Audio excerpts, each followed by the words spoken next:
So let's say कि हमारे पास एक क्रिएट फंक्शन है एंड इस क्रिएट फंक्शन के अंदर हम अलग अलग काम करने वाले हैं। तो देखिए ये ना यहाँ पे पूरी कपलिंग यहाँ पर आप देख सकते हो हुई है। यही तो प्रॉब्लम हमें सॉल्व करना था। Much of Node.js core APIs is built around idiomatic asynchronous event driven architecture.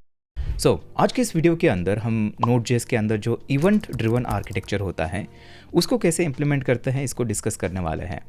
Event driven architecture की मदद से आपके एप्लीकेशन के अंदर जो मॉड्यूल्स होते हैं उसको आप प्रॉपर तरीके से डीकपल कर पाते हो और उसकी वजह से आपके एप्लीकेशन को आप प्रॉपर तरीके से मेंटेन कर पाते हो फ्यूचर में, और कॉम्प्लेक्स से कॉम्प्लेक्स यूज़ केसेस भी आप इजी तरीके से इम्प्लीमेंट कर पाते हो। शुरू करते हैं। Node.js के अंदर इवेंट ड्रिवन आर्किटेक्चर समझने के लिए हम एक प्रैक्टिकल यूज़ केस अभी देखेंगे। लेट्स से कि हम किसी ई कॉमर्स एप्लीकेशन के ऊपर काम कर रहे हैं और उसके अंदर की जो क्रिएट ऑर्डर जो फंक्शनैलिटी होती है उसके अंदर कैसे इवेंट ड्रिवन आर्किटेक्चर हम इंटीग्रेट कर सकते हैं वो यहाँ पर हम देखेंगे।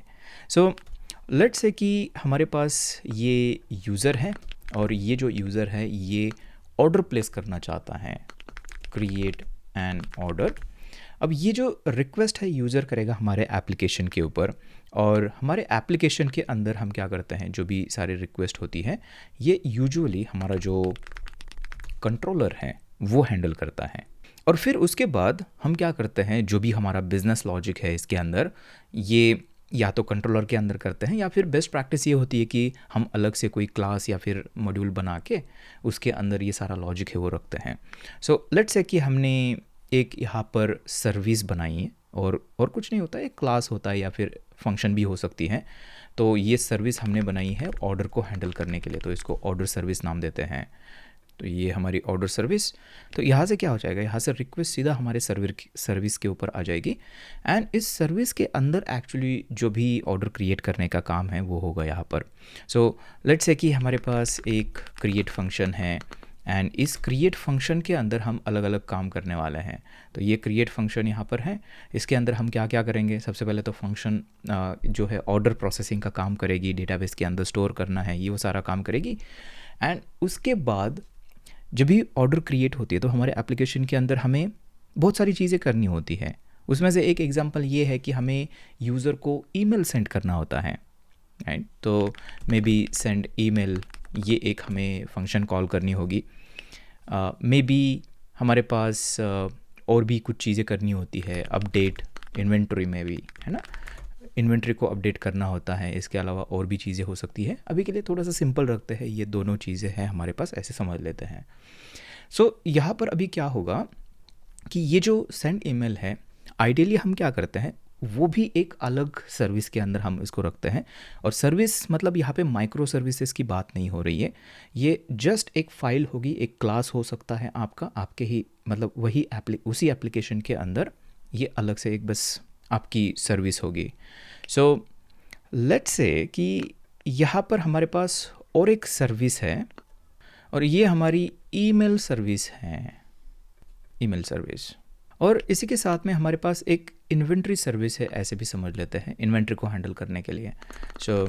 ये है इन्वेंट्री सर्विस।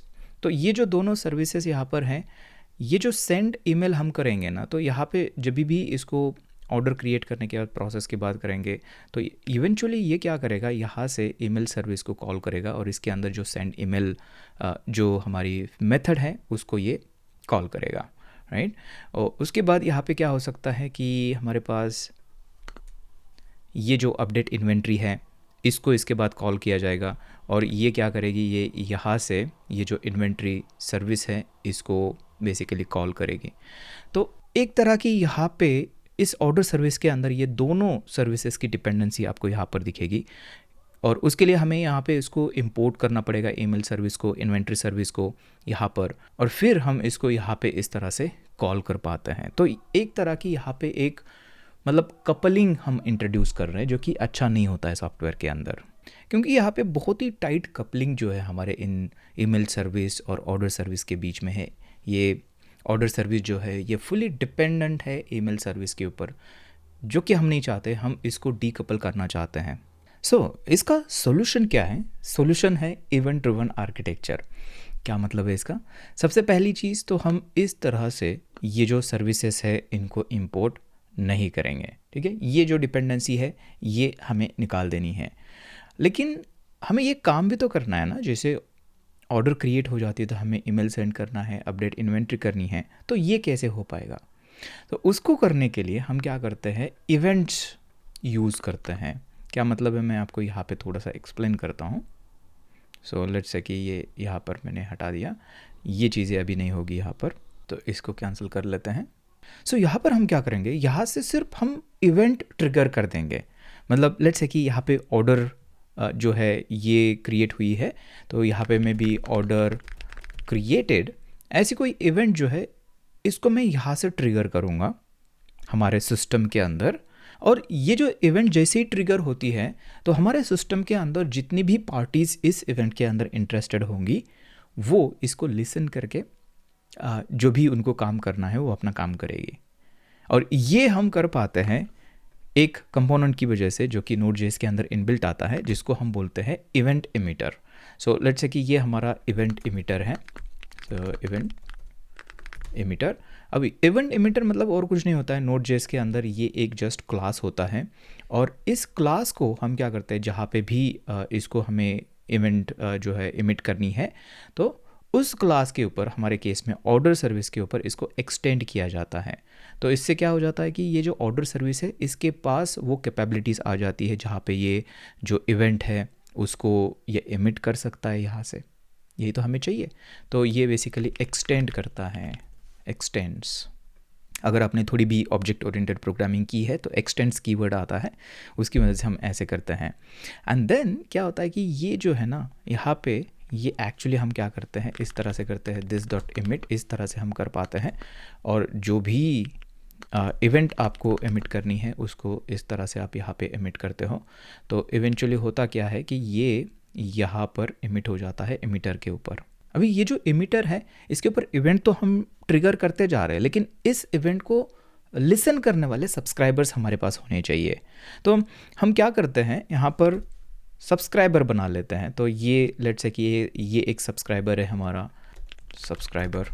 सो इसको थोड़ा सा मूव कर लेते हैं अभी यहाँ पर, और ये सब्सक्राइबर यहाँ पर आ गया। अब ये सब्सक्राइबर मतलब और कुछ नहीं होता है, ये जस्ट यहाँ पे हम इमिटर के ऊपर डॉट ऑन फंक्शन जो है वो जो मेथड है वो कॉल करते हैं।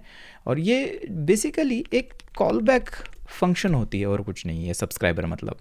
तो ये क्या करेगा, ये सब्सक्राइबर सब्सक्राइब करेगा जो भी इवेंट उसको चाहिए। फॉर एग्जांपल ऑर्डर क्रिएटेड है तो ये इस इवेंट के लिए सब्सक्राइब करेगा इस इमिटर के ऊपर। तो जैसे ही यहाँ से कोई इवेंट इमिट हो जाती है ऑर्डर क्रिएटेड, तो इमिटर क्या करेगा, ये जितने भी सब्सक्राइबर्स यहाँ पर कनेक्टेड है उससे, उनको ये इस तरह से कॉल करेगा। और फिर ये सब्सक्राइबर जो है ये यहाँ से ईमेल सर्विस के अंदर जो भी मेथड कॉल करनी है, हमारे केस में सेंड ईमेल मेथड है, यहाँ पे नहीं कॉल कर रही है, तो ये बेसिकली आपकी जाएगी यहाँ पे अभी सेंड ईमेल इस तरह से, और ये यहाँ पर रहेगी इसके अंदर। तो ये सब्सक्राइबर क्या करेगा, यहाँ से अभी ये इस तरह से जो सेंड ईमेल जो मेथड है उसको ये कॉल करेगा। और इसी तरह से हम क्या कर सकते हैं, इस इवेंट इमिटर के ऊपर मल्टीपल सब्सक्राइबर्स जो है वो ऐड कर सकते हैं। तो आपने पब सब आर्किटेक्चर सुना होगा, तो ये कुछ उसी तरह से काम करता है, या फिर ऑब्जर्वर पैटर्न जो है वो ये इसी तरह से काम करता है। तो यही basically behind the scene use होता है इसके। तो ये लेट्स से कि हमने दूसरा सब्सक्राइबर जो है इसके ऊपर ऐड कर दिया, मतलब और कुछ नहीं है, ये एक ऑन मेथड यूज़ करके फंक्शन हमने बस कॉल बैक फंक्शन यहाँ पर दी है। तो जैसे ये ऑर्डर क्रिएटेड इवेंट ट्रिगर हो जाती है हमारे सिस्टम के अंदर इस इवेंट इमिटर के ऊपर, तो क्या हो जाएगा, ये जो है ना ये इसको भी नोटिफाई, इसको भी कॉल करेगा इस सब्सक्राइबर को। और ये सब्सक्राइबर फिर लेट्स से कि ये इन्वेंट्री यहाँ पर अपडेट करनी है, तो उसके लिए यहाँ पर उसके पास मेथड है, सेम मेथड जो अपडेट इन्वेंट्री थी हमारी, ये यहाँ पर है, तो ये यहाँ से इसको कॉल करेगा, राइट। तो कुछ काम इस तरह से हमारा यहाँ पे होता है। इसका मतलब यहाँ पर क्या हुआ है, यहाँ पर अगर आप ध्यान से देखोगे कि यहाँ पर कोई भी हमने ये मेथड यहाँ पर कॉल मतलब इंपोर्ट नहीं की है। यहाँ पर एक तरह से हमने अभी हमारे सिस्टम को डीकपल किया है, यहाँ से हम क्या कर रहे हैं, जस्ट इवेंट्स जो है उसको ट्रिगर कर रहे हैं हमारे इस कोड से। देन हमारा जो इवेंट इमिटर क्या कर रहा है, उस इवेंट इमिटर के ऊपर जितने भी सब्सक्राइबर्स है उनको ये नोटिफाई कर रहा है, उनकी जो कॉल बैक फंक्शन है वो उनको कॉल कर रहा है। और कॉल बैक फंक्शन इवेंचुअली या तो ये फंक्शन हो सकती है या फिर उस कॉल बैक के अंदर इन फंक्शन को हम कॉल कर रहे होंगे, राइट। तो ये है इवेंट ड्रिवन आर्किटेक्चर। इस तरह से हम इसके अंदर इवेंट इमिट करते हैं और उस इवेंट के अंदर जितनी भी पार्टीज इंटरेस्टेड होती है हमारे सिस्टम के अंदर, वो इस तरह से उस इवेंट के ऊपर सब्सक्राइब करती है और जैसे ही नोटिफिकेशन आता है तो ये अपना काम कर लेती है। ओके, सो ये है, और ये हम करते हैं इवेंट एमिटर की मदद से, जो कि Node.js के अंदर इनबिल्ट हमें मिलता है। और इसके अंदर खासियत ये है कि यहाँ पे कितने भी सब्सक्राइबर्स हो सकते हैं और कितनी भी ऐसी सर्विसेज हो सकती हैं जो इस इवेंट के अंदर इंटरेस्टेड हैं, यहाँ पे कितनी भी हो सकती हैं। और ये पूरा काम आप देख सकते हो इवेंट की वजह से। सिर्फ ये वाली इवेंट नहीं, ऑर्डर क्रिएटेड में भी ऑर्डर अपडेटेड हो सकती है, पेमेंट एरर हो सकती है, या फिर सिस्टम के अंदर कोई भी एरर हो सकती है। उसको आप जस्ट इमिटर की मदद से आपको बस इमिट करना है आपके सिस्टम के अंदर, और जो भी इंटरेस्टेड पार्टीज़ होगी वो उसको लिसन करके जो भी काम उनको करना है वो बिहाइंड द सीन सारी चीज़ें कर लेगी, राइट। ये पावर है इवेंट ड्रिवन आर्किटेक्चर का। और अभी हम एक काम करते हैं, मैं आपको कोड के अंदर लेके चलता हूँ और इसको प्रैक्टिकल में देखते हैं कि कैसे इसको हम इम्प्लीमेंट कर सकते हैं। सो यहाँ पर मैंने एक Express.js का एप्लीकेशन सेटअप किया है और अब देख सकते हो कि एक्सप्रेस जो 5 वर्जन है वो हम यूज़ कर रहे हैं। एंड यहाँ पे app.js है जिसके अंदर और कुछ नहीं है, एक्सप्रेस का जो बेसिक इंस्टेंस हम क्रिएट करते हैं, यहाँ पे JSON पार्सर हमें चाहिए होता है। और ये पोर्ट 4500 के ऊपर ये जो हमारा सर्वर है ये रन हो रहा है। ओके, सो अभी क्या करते हैं, हमने देखा था कि जो यूज़र है वो ऑर्डर क्रिएट करने के लिए रिक्वेस्ट करता है, तो इसके लिए एक राउट बनाते हैं। सो एक पोस्ट रिक्वेस्ट होगी /orders यहाँ पर करते हैं एंड इसके अंदर रिक्वेस्ट रिस्पॉन्स इस तरह से हम कॉल बैक देते हैं, ये हमें पता है, राइट। बट इस तरह से आप इनलाइन भी ये काम कर सकते हो, लेकिन एक बेस्ट प्रैक्टिस ये होती है कि इसको आप अलग से कंट्रोलर बना के उसके अंदर चीज़ें रखिए। तो हम क्या करेंगे, यहाँ पर बेस्ट प्रैक्टिस यूज़ करेंगे, यहाँ पे ऑर्डर controller.js ऐसी एक फ़ाइल बनाएंगे एंड यहाँ पे आप कंट्रोलर के लिए आप फंक्शंस यूज़ कर सकते हो, या फिर एक बेटर तरीका है कि क्लासेस आप यूज़ कर सकते हो, जिसकी मदद से आपकी जो डिपेंडेंसी इंजेक्शन होता है वो थोड़ा सा ईजी हो जाता है। सो यहाँ पर करते हैं एक्सपोर्ट क्लास और ये ऑर्डर कंट्रोलर है हमारा, और इसके अंदर जल्दी से एक क्रिएट मेथड हम बनाते हैं एंड ये सेम मेथड है जहाँ पे रिक्वेस्ट एंड रिस्पॉन्स जो वाली थी ना हमने देखी है, रिटर्न रेस जेसन करते हैं, मैसेज करते हैं ऑर्डर क्रिएटेड, ऐसा एक मैसेज यहाँ से रिटर्न करेंगे। एंड अभी हमें क्या करना है, ये क्लास जो है ना इसको हमने एक्सपोर्ट किया है, तो यहाँ पर क्लास का जो इंस्टेंस है वो बना के हमें यहाँ पर उस मेथड को कॉल करना होगा। सो यहाँ पर थोड़ा सा कमेंट्स वगैरह करते हैं, तो ये हमारे राउट्स हैं। यहाँ पे हम क्या करेंगे, डिपेंडेंसी इनिशियलाइजेशन करेंगे। So order controller new order controller, इस तरह से हम इसको इंपोर्ट करेंगे एंड यहाँ पे मेक श्योर करना है हमें कि .js, क्योंकि हम ESM सिंटैक्स यूज़ कर रहे हैं तो आपको जो एक्सटेंशन है फाइल का वो भी देना होता है। एंड देन हम क्या करेंगे, यहाँ पर इसके अंदर आप डायरेक्टली इस तरह से कर सकते हो, डायरेक्टली आप ऐसे भी कर सकते हो। देखिए ये भी एक तरीका है, ऑर्डर कंट्रोलर एंड मैं बोल रहा हूँ कि उसके अंदर की क्रिएट मेथड को कॉल करना जैसे रिक्वेस्ट आती है।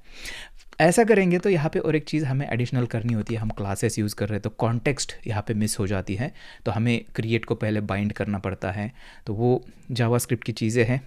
इससे अच्छा हम एक चीज़ ये कर सकते हैं कि यहाँ पर जो ऐसा था ना ऐसे ही रखेंगे, बट यहाँ पे क्रिएट को मैं कॉल करूँगा और रिक्वेस्ट और रिस्पॉन्स को इस तरह से पास करूँगा, तो काम एक ही होने वाला है, बट यहाँ पे हमें वो एक्स्ट्रा बाइंडिंग करने की ज़रूरत नहीं है। ओके, सो अभी क्रिएट के अंदर अगर चलते हैं तो यहाँ पर क्या हो सकता है, यहाँ पर मे बी हमारा इनिशियल प्रोसेसिंग हो सकती है, राइट। और उसके बाद यहाँ पे जो भी ऑर्डर क्रिएशन का लॉजिक है वो यहाँ पर हो सकता है। लेकिन हम क्या करते हैं, हम कंट्रोलर के अंदर ये सारी चीज़ें नहीं करते हैं, जो भी आपका बिजनेस रूल्स है वो कंट्रोलर के अंदर नहीं रखते हैं। हम बेस्ट प्रैक्टिसेस यूज़ करते हैं। हम क्या करते हैं, यहाँ पे इन लॉजिक को अलग फाइल्स के अंदर, सर्विस फाइल्स हम बनाते हैं उसके अंदर रखते हैं। तो हम भी ऐसे ही कुछ करेंगे। यहाँ पे ऑर्डर सर्विस .js ऐसी एक फ़ाइल बनाते हैं एंड ये भी एक क्लास होगा, तो यहाँ पे एक्सपोर्ट करते हैं। ये है ऑर्डर सर्विस, जो हमने डायग्राम के अंदर देखी थी, ये वो वाली सर्विस है, ठीक है। एंड यहाँ पर लेट्स से कि हमने एक मेथड बनाई है क्रिएट ऑर्डर, इसके अंदर ये मेथड है एंड यहाँ पर ये ऑर्डर का जो डेटा है वो रिसीव करेगी, ओके। अभी यहाँ पे एक्चुअली क्रिएट ऑर्डर का लॉजिक होगा, जो मेन डेटाबेस करना है क्या, जो भी लॉजिक होगा यहाँ पे होगा। एंड उसके बाद यहाँ पे हम इफ़ सक्सेस, अगर सारी चीज़ें हो जाती है तो यहाँ पे हमें क्या करना पड़ेगा, वो जो ईमेल वगैरह है उसको सेंड करना पड़ेगा। तो मे बी यहाँ पे सेंड ईमेल ऐसे, और इसको ऑर्डर डेटा में भी पास कर देते हैं, उसके अंदर यूज़र की इन्फॉर्मेशन होगी, ऐसे करेंगे। उसके बाद अपडेट इन्वेंट्री यहाँ पे करना पड़ेगा, ऑर्डर डेटा इसको भी भेज देते हैं ताकि जो इन्वेंट्री है प्रॉपर तरीके से अपडेट हो जाए। एंड देन उसके बाद यहाँ से हम ऑर्डर रिटर्न करेंगे। तो अभी के लिए सिंपल रखने के लिए एक जस्ट आईडी जनरेट कर रहे हैं, date.now अगर करते हैं यहाँ पर टू स्ट्रिंग करेंगे एंड जो भी ऑर्डर का डेटा हमें रिसीव हुआ है उसको ही वापस भेज रहे हैं। थोड़ा सा सिंपल रखने के लिए बस ऐसे कर रहे हैं, नहीं तो यहाँ पर हम जो डेटाबेस के अंदर ऑर्डर क्रिएट हुई है उसको हम रिटर्न करते हैं नॉर्मली, ओके। सो अब देखिए ये सेंड ईमेल जो है और अपडेट इन्वेंट्री है, इसको मैंने यहाँ पे कॉल किया, तो इसको हमें रिसीव भी करना पड़ेगा। तो मे बी हम उसके लिए यहाँ पे कंस्ट्रक्टर है ना, डिपेंडेंसी हम रिसीव करते हैं इस तरह से, और इसके अंदर में भी हम जो भी आपकी ईमेल सर्विस है, अपडेट इन्वेंट्री है, उसको यहाँ पे हम रिसीव करते हैं, उसको सेट करते हैं। एंड देन यहाँ पे इस तरह से this dot email service dot send email this dot यहाँ पर करते हैं inventory service dot update inventory, इस तरह से हम कॉल करेंगे और यहाँ पे रिसीव भी करना पड़ेगा। सो यहाँ पर करते हैं ईमेल सर्विस एंड हमारे पास है इन्वेंटरी सर्विस इस तरह से, एंड देन उसको सेट करना होता है email service is equal to email service, then this inventory service is equal to inventory service. तो ये नॉर्मल काम है, जब भी हम डिपेंडेंसी इंजेक्शन करते हैं तो ये करना होता है हमने। ये जो दो डिपेंडेंसी है इस क्लास की, इसको हमने कंस्ट्रक्टर के अंदर रिसीव कर लिया, हमारे क्लास के ऊपर सेट कर दिया, और यहाँ पर हम उसको यूज़ कर रहे हैं, उसके ऊपर की मेथड्स कॉल कर रहे हैं, डिपेंडेंसी इंजेक्शन। अगर आपको देखना तो ये वीडियो आप देख सकते हो जहाँ पे हमने ये सारी चीज़ें डिस्कस की है। अब देखिए, अब हमें क्या करना पड़ेगा, ईमेल सर्विसेज और सर्विस जो है और इन्वेंट्री सर्विस है उसको भी क्रिएट करना पड़ेगा। तो यहाँ पर आते हैं email service dot JS, export class, और साइड बार बंद कर लेते हैं, ईमेल सर्विस, और इसके अंदर क्या है, सेंड ईमेल, इस तरह से है, राइट। एंड लेट्स से कि यहाँ पे ऑर्डर डेटा हम रिसीव कर रहे हैं, एंड यहाँ पे अभी के लिए ना सिंपल रखने के लिए कोई ईमेल सेंड नहीं करने वाले हम, यहाँ पर जस्ट करते हैं console.log सेंडिंग ईमेल, ठीक है, ऐसे कर लेते हैं। एंड इसी के साथ में हमें और एक सर्विस चाहिए, तो मैं सबको क्लोज कर देता हूँ। यहाँ पे चाहिए inventory service dot JS, export class inventory service, and यहाँ पे करते हैं अपडेट इन्वेंट्री। यहाँ पर भी हमें ऑर्डर का डेटा जो है वो हम रिसीव करेंगे, एंड सिंपल रखने के लिए यहाँ पे करते हैं console.log अपडेटिंग द इन्वेंट्री, इस तरह से हमने लॉग कर दिया। दोनों को यहाँ पर हमने यहाँ से एक्सपोर्ट किया है। अब देखिए, हमने ऑर्डर सर्विस के अंदर इसको हम इंपोर्ट कर रहे हैं, राइट, यहाँ पे इंपोर्ट कर रहे हैं। तो ऑर्डर सर्विस का जो भी इंस्टेंस हम क्रिएट करते हैं तो इन दोनों को हमें पास करना पड़ेगा इसको। तो एक काम करते हैं, यहाँ पर हम ऑर्डर सर्विस को कहाँ पर कर रहे हैं, कंट्रोलर के अंदर। हाँ, एक चीज़ रह गई यहाँ पर, ऑर्डर सर्विस जो है ना, ऑर्डर सर्विस के अंदर इसको पास तो हम कर रहे हैं, लेकिन हमें ऑर्डर सर्विस को कंट्रोलर के अंदर कॉल करना है अभी, राइट, क्रिएट ऑर्डर जो है। तो एक काम करते हैं, हमारे ऑर्डर कंट्रोलर के अंदर आते हैं, एंड यहाँ पर हम करेंगे दिस डॉट, और यहाँ पर करते हैं order service dot create order, and इसके अंदर रिक्वेस्ट डॉट बॉडी को पास कर देते हैं जो भी डेटा हमें क्लाइंट से मिलेगा, और ये हमें ऑर्डर रिटर्न कर रहा है, तो इसको स्टोर कर लेते हैं यहाँ पर अभी के लिए, ठीक है। यूज़ नहीं कर रहे अभी तक, बट हाँ थोड़ी देर के बाद यूज़ करेंगे इसको। तो ये कुछ ऐसे अभी दिख रहा है। अब हमें क्या करना पड़ेगा, हमारी जो सारी डिपेंडेंसी है उसको वायर अप हमें करना पड़ेगा। सबसे पहले तो ऑर्डर कंट्रोलर को यहाँ पे ऑर्डर सर्विस की ज़रूरत है, तो उसको हम इंजेक्ट करते हैं कंस्ट्रक्टर के थ्रू, और तो यहाँ पर करते हैं order service, this dot order service is equal to order service. ये हो गया, देखें इस तरह से हमने स्टोर कर दिया, यहाँ पे यूज़ भी कर रहे हैं। अब इसको इंजेक्ट करना पड़ेगा, तो यहाँ पर आते हैं और डिपेंडेंसी इनिशियलाइजेशन कर रहे हैं ना, तो सबसे पहले ऑर्डर सर्विस को यहाँ पर बनाते हैं, या फिर सबसे पहले ईमेल सर्विस को बनाते हैं। सारे सबके इंस्टेंस हमें बनाने हैं, तो यहाँ पर करते हैं email service is equal to new email service, और ये यहाँ पे इंपोर्ट क्यों नहीं हो रहा है एक बार देख लेते हैं।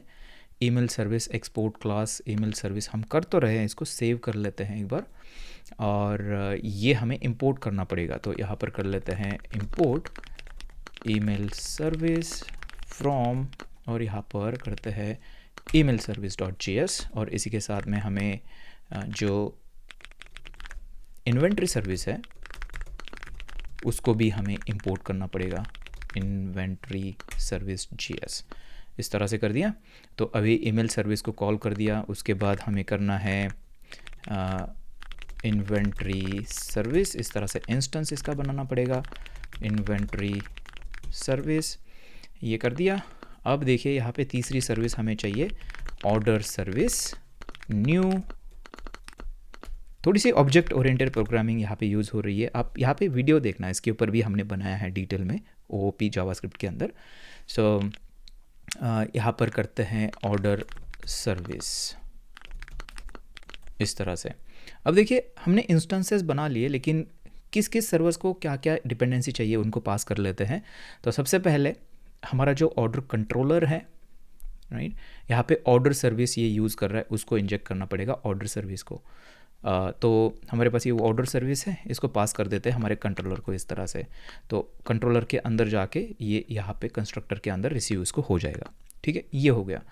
अब हमारी जो ऑर्डर सर्विस हमने बनाई है, इसके अंदर अगर आप देखोगे तो इसके अंदर ऑर्डर सर्विस देखना है। सो हमारे केस में ये है ऑर्डर सर्विस, इसके अंदर ईमेल सर्विस और इन्वेंट्री सर्विस ये रिसीव कर रहा है। सो यहाँ पर आते हैं, यहाँ पर सबसे पहले email service and inventory service इनको पास कर देते हैं ऑर्डर सर्विस को।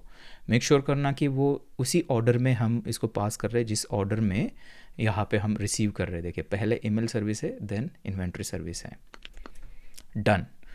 अभी हमारी डिपेंडेंसीज वगैरह सब कुछ यहाँ पर आ चुकी है, और हमने सारी वायरिंग वगैरह डिपेंडेंसी वगैरह यहाँ पर पास की है। जल्दी से इसको रन करके देखते हैं। सो टर्मिनल के अंदर करते हैं यहाँ पर node run dev script. By the way ऐसे हम कर सकते हैं, ठीक है, नोड के अंदर अभी npm की मदद से कोई स्क्रिप्ट रन करने की ज़रूरत नहीं है, ऐसे हम कर सकते हैं। एंटर करते हैं तो reference error order service is not defined ये बोल रहा है, और ऐसा क्यों हुआ है, क्योंकि इसको हमने इंपोर्ट नहीं किया है। So import order service from order service dot JS। वापस चलते हैं एंड यहाँ पर एक बार मैं फिर से इसको रन करता हूँ, तो अभी आप देख सकते हो हम लोकल होस्ट 4500 के ऊपर लिसन कर रहे हैं। तो अभी हमें क्या करना है, हमें जस्ट ये /order जो है पोस्ट रिक्वेस्ट जो है कॉल करनी है, एंड कुछ डेटा सेंड कर देते हैं उसके अंदर। तो इसके लिए इंसोमनिया हम यूज़ कर रहे हैं, यहाँ पर आप देख सकते हो 4500/order पोस्ट रिक्वेस्ट, और हम एक प्रोडक्ट सेंड कर रहे हैं इसके अंदर जो कि है लैपटॉप। इसकी ऑर्डर हमें प्लेस करनी है। सेंड जैसे करते हैं तो आप देख सकते हो ऑर्डर क्रिएटेड हमें मैसेज मिला है, जो कि हमने हमारे ऑर्डर सर्विस से रिटर्न किया था। अगर टर्मिनल के अंदर चलते हैं तो आप यहाँ पर देख सकते हो sending email and updating the inventory, ये भी काम हमारा यहाँ पर हो चुका है। बट अभी प्रॉब्लम देखिए, जैसे हमने डायग्राम के अंदर देखा था, यहाँ पे अगर हम देखेंगे ऑर्डर सर्विस को, तो देखिए ये ना यहाँ पे पूरी कपलिंग यहाँ पर आप देख सकते हो हुई है। यहाँ पर हम सेंड ईमेल जो है, ईमेल सर्विस को इंपोर्ट कर रहे हैं, उसके बाद इन्वेंट्री सर्विस को इंपोर्ट कर रहे हैं और फिर इसको यूज़ कर रहे हैं। यही तो प्रॉब्लम हमें सॉल्व करना था। अगर यहाँ पर अगर ध्यान से देखें, पहले जो कपलिंग थी यहाँ पे डायरेक्टली हम इस तरह से कॉल कर रहे थे इन सर्विसेज को, ये हमें नहीं चाहिए। ये कपलिंग हमें यहाँ से हटानी है। तो उसके लिए हम क्या करेंगे, अभी इवेंट इमिटर जो है Node.js का, उसको हम यूज़ करेंगे हमारे कोड के अंदर। तो चलिए देखते हैं उसको कैसे करना है। सबसे पहले तो हम हमारे डॉक्यूमेंटेशन के अंदर चलेंगे और यहाँ पर हमें सर्च करना है इवेंट्स। देखिए यहाँ पर अगर डॉक्यूमेंटेशन के अंदर ना ये इवेंट्स जो मॉड्यूल है ना, इसको हमें देखना है। इसके ऊपर वो इवेंट इमिटर जो है हमें मिलता है। तो यहाँ पर आते हैं, आप देख सकते हो ये स्टेबल फीचर है। Much of Node.js core APIs is built around idiomatic asynchronous event driven architecture. Node.js already जो उसकी इंटरनल APIs है उसके लिए ये इवेंट ड्रिवन आर्किटेक्चर यूज़ करता है। आप अगर स्ट्रीमिंग यूज़ कर रहे हो या फिर आपकी जो रिक्वेस्ट आती है ना, रिक्वेस्ट जब भी आती है तो उसके अंदर आपने डॉट ऑन डेटा ऐसी चीज़ें देखी होगी। तो ये एक्चुअली बिहाइंड द सीन ये जो इवेंट इमिटर है ये ऑलरेडी यूज़ कर रहा है, बहुत हेवीली यूज़ कर रहा है। और अभी हम क्या करेंगे, हमारे कस्टम क्लासेस के लिए भी हम वो जो इवेंट इमिटर है उसको यूज़ कर सकते हैं। वही हम यहाँ पर अभी देखने वाले हैं। तो आप देख सकते हो इंस्टेंस के लिए यहाँ पे सर्वर जो है ना, HTTP सर्वर, वो भी हमारा बिहाइंड द सीन जो है ये जो इवेंट इमिटर है उसको यूज़ करता है। उसके बाद आप देख सकते हो all object that emit events are instances of event emitter. यही हमें करना है। जैसे कि हमने डायग्राम के अंदर देखा था कि ये जो इवेंट इमिटर है, इस क्लास को हम हमारी सर्विस है ऑर्डर सर्विस, उससे एक्सटेंड करते हैं। देखिए कैसे करना है एक्सटेंड। बेसिकली आपका कस्टम क्लास बनाते हो माई एमिटर और इसको एक्सटेंड कीवर्ड यूज़ करके जो इवेंट इमिटर है जो आप नोड इवेंट से इंपोर्ट करते हो उसको इस तरह से एक्सटेंड करते हो। और फिर आप क्या कर सकते हो, आपके उस कस्टम क्लास, ये जो माई इमिटर है ये कस्टम क्लास है, उसके अंदर आप क्या कर सकते हो, इस इमिटर के ऊपर जो भी मेथड से हमें मिलती है जैसे कि इवेंट को इमिट करने के लिए, वो डायरेक्टली आप यूज़ कर सकते हो। कैसे मैं आपको दिखाता हूँ। चलते हैं हमारे कोड एडिटर के अंदर। एंड ये हमें कहाँ पे करना है ना, ये ऑर्डर सर्विस जो है ना, इसको ही हमें क्या करना है, इसको ही हमें एक्सटेंड करना है उस इवेंट इमिटर से। तो हमारा जैसे हम ऐसे करते हैं ना एक्सटेंड्स, और यहाँ पर करते हैं इवेंट इमिटर, और इसको हमें इंपोर्ट करना होता है, import event emitter from node events, ऐसे। अब क्या हो जाएगा, ये एक्सटेंड किया है, इसका मतलब जो ऑर्डर सर्विस है ना, ये भी एक तरह का इवेंट एमिटर बन चुका है, फुली फ्लेज्ड इवेंट एमिटर, क्योंकि हमने एक्सटेंड किया है। इनहेरिटेंस कुछ इस तरह से काम करता है। अब हम क्या कर सकते हैं, अब इंस्टेड ऑफ डूइंग दिस, ऐसे हम नहीं करेंगे। अगर सक्सेस हो जाते हैं यहाँ पे तो हम ऐसे कर सकते हैं, दिस डॉट इमिट, ये इमिट मेथड जो है इसके ऊपर हम अभी कॉल कर सकते हैं, क्योंकि वो कैपेबिलिटी हमें मिली है ये एक्सटेंड करने की वजह से। तो इमिट क्या कर रहा है, देखिए, synchronously call each of the listeners registered for event named event name. जो भी आप इसके अंदर इवेंट नेम पास करोगे उसके ऊपर जितने भी लिसनर्स हैं उनको ये सिंक्रोनसली कॉल करेगा, सिंक्रोनसली कॉल करेगा। ध्यान से देखना, यहाँ पे अगर मैं ऐसे करता हूँ, इसके अंदर इवेंट का नाम देता हूँ, मैं बोलूँगा कि कुछ भी आप इसको नाम दे सकते हो, मैं ऐसी कुछ इवेंट बनाता हूँ, ऑर्डर क्रिएटेड कोलन क्रिएटेड, है ना, ऐसा कुछ कन्वेंशन यूज़ कर सकते हैं। एंड यहाँ से ऑर्डर डेटा जो है वो पास कर सकते हो आप। तो ऑर्डर डेटा मैंने यहाँ पर पास कर दिया, और अभी इसकी ज़रूरत नहीं है, इसकी ज़रूरत नहीं है। इसका मतलब ये जो कंस्ट्रक्टर हमने किया था इसकी भी हमें यहाँ पे ज़रूरत नहीं है, पूरी डिपेंडेंसी हमने कट कर दी, हटा दी, राइट। अब जस्ट हम क्या कर रहे हैं, हमारे इसी ऑर्डर सर्विस के ऊपर इवेंट इमिट कर रहे हैं, और ये हमारे सिस्टम के अंदर मतलब इस क्लास से इमिट हो जाएगी। अब हमें क्या करना पड़ेगा, अब हमें इस इवेंट को लिसन करना पड़ेगा। तो लिसन करने के लिए हम क्या कर सकते हैं, वापस चलते हैं एंड यहाँ पर आते हैं app.js के अंदर। अब देखिए ये जो हमने भेजा है ना, इसकी ज़रूरत नहीं है, ठीक है, इसको हटा देता हूँ मैं, कोई डिपेंडेंसी नहीं है ऑर्डर सर्विस के ऊपर। हमें क्या करना है, यहाँ पे लिसनर्स ऐड करने हैं। तो मैं यहाँ पे करूँगा रजिस्टर लिसनर्स, ठीक है, या फिर ये सब्सक्राइबर्स जो हमने देखे थे ये वाले देखिए, इस तरह से कुछ ये दिख रहा है अभी। तो हम बेसिकली क्या कर रहे हैं, अभी यहाँ से हमने ये इवेंट जो है उसको एमिट कर दिया हमारे एमिटर के ऊपर। अब हम क्या करेंगे, ये जो सब्सक्राइबर्स हैं इनको रजिस्टर कर रहे हैं, तो वो हम यहाँ पर करेंगे।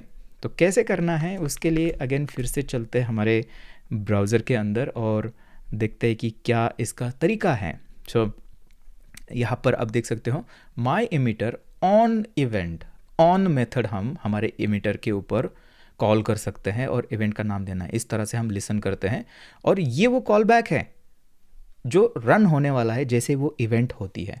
जैसे ही एमिटर वो इमिट करता है इवेंट, तो आपका ये जो कॉल बैक है ये रन होता है। अब देखना, तो मैं यहाँ पर हमारे कोड के अंदर आके हमारा इमिटर कौन सा है, थोड़ा सोचिए, पॉज करिए, थोड़ा सा सोचिए, इमिटर कौन सा है इसके अंदर, ऑर्डर सर्विस। ऑर्डर सर्विस खुद इमिटर बन चुका है एक्सटेंड करने की वजह से।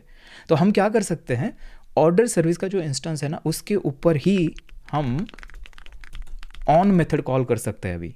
एंड यहाँ पर मैं बोलूँगा कि ऑर्डर क्रिएटेड, अगर ये इवेंट होती है तो मैं लिस्ट इसके ऊपर सब्सक्राइब कर रहा हूँ और इसके अंदर हमें जो भी डेटा वो सेंड करेगा वो यहाँ पे मिलता है। और यहाँ पर मैं करूँगा कि console.log और अभी के लिए करते हैं इवेंट रिसीव्ड ऑर्डर क्रिएटेड। ठीक है, कौन सी इवेंट रिसीव हुई है उसको बस यहाँ पर मैं लॉग कर रहा हूँ। अब डेटा भी लॉग कर सकते हो, तो मैं डेटा को भी लॉग कर देता हूँ ताकि आपको पता चले कि डेटा भी यहाँ पर रिसीव होता है हमें। ओके, सो अब देखना यहाँ पे ये एक लिसनर हमने लगाया है। अब इसको मैं रन करके आपको दिखाऊंगा। तो टर्मिनल के अंदर चलते हैं, ये ऑटोमेटिकली रिस्टार्ट हो जाता है क्योंकि हम वॉच फ्लैग नोड.js का यूज़ कर रहे हैं। तो इसको फिर से मैं यहाँ पर जाके सेंड करता हूँ, तो आप देख सकते हो कि ऑर्डर क्रिएटेड ये दिखा रहा है। और टर्मिनल के अंदर अगर चलते हैं तो अभी आप देखना इवेंट रिसीव्ड ये दिखा रहा है, क्रिएट ऑर्डर क्रिएटेड, ये इवेंट जो है रिसीव हो चुकी है एंड ये है आपका वो डेटा, राइट। कोई भी डिपेंडेंसी नहीं है अभी, डायरेक्टली ये सब्सक्राइबर की जो कॉल बैक फंक्शन है इसके अंदर हमारी ये जो इवेंट है वो रिसीव हो रही है। और ये पूरी चीज़ें हमने इसको डीकपल कर दिया है। अभी कोई भी ऑर्डर सर्विस इन सर्विसेज को इस तरह से इंपोर्ट नहीं कर रही है। अब हम क्या कर सकते हैं, ये जो कॉल बैक है ना इसके अंदर बोल सकते हैं कि ये सेंड ईमेल को कॉल करो, करते हैं। सो यहाँ पर आते हैं and instead of doing this मैं बोलूँगा कि यहाँ पर हमारे पास जो ईमेल सर्विस है, सो यहाँ पर करते हैं email service dot send email और इसको ऑर्डर डेटा जो है वो पास कर देना। ये इंटरनली वही कर रही है, सेंडिंग ईमेल का काम कर रही है इस तरह से। एंड इसी के साथ में मैं चाहता हूँ कि ऑर्डर क्रिएटेड के ऊपर और एक सब्सक्राइबर लगे, तो मैं और एक इसके ऊपर लिसनर ऐड कर सकता हूँ या फिर सब्सक्राइबर ऐड कर सकता हूँ सेम इवेंट के ऊपर। लेकिन इस टाइम मैं बोलूँगा कि ये हमें चाहिए इन्वेंट्री सर्विस के लिए, इन्वेंट्री सर्विस, और इसके ऊपर करते हैं अपडेट इन्वेंट्री और इसको भी जो ऑर्डर डेटा है वो हम सेंड कर रहे हैं। देखिए ये है हमारा कोड। अब इसको रन करके देखें फिर से एक बार यहाँ पर आते हैं और ये एरर दे रहा है क्योंकि अनएक्सपेक्टेड कहीं पे तो हमारा प्रॉब्लम हुआ है। एक बार फिर से रिस्टार्ट करते हैं सर्वर को। हाँ ठीक है, अब ठीक है। वापस चलते हैं एंड इंसोम्निया के अंदर से, हाँ उससे पहले और एक चीज़ हम करते हैं यहाँ पे ना, क्रिएट ऑर्डर जो कर रहे हैं यहाँ से हम ऑर्डर क्रिएटेड इस तरह से मैसेज दे रहे हैं। मैं ऑर्डर जो क्रिएट हो रहे हैं ना उसको रिटर्न करने वाला हूँ, ठीक है। इस तरह से ऑर्डर और क्रिएट ऑर्डर के अंदर जो ऑर्डर सर्विस है हमारी, इसके अंदर से हम ये आईडी ऐड करके दे रहे हैं तो हमें पता चलेगी इस तरह से हमारी नई ऑर्डर जो है वो क्रिएट हो रही है।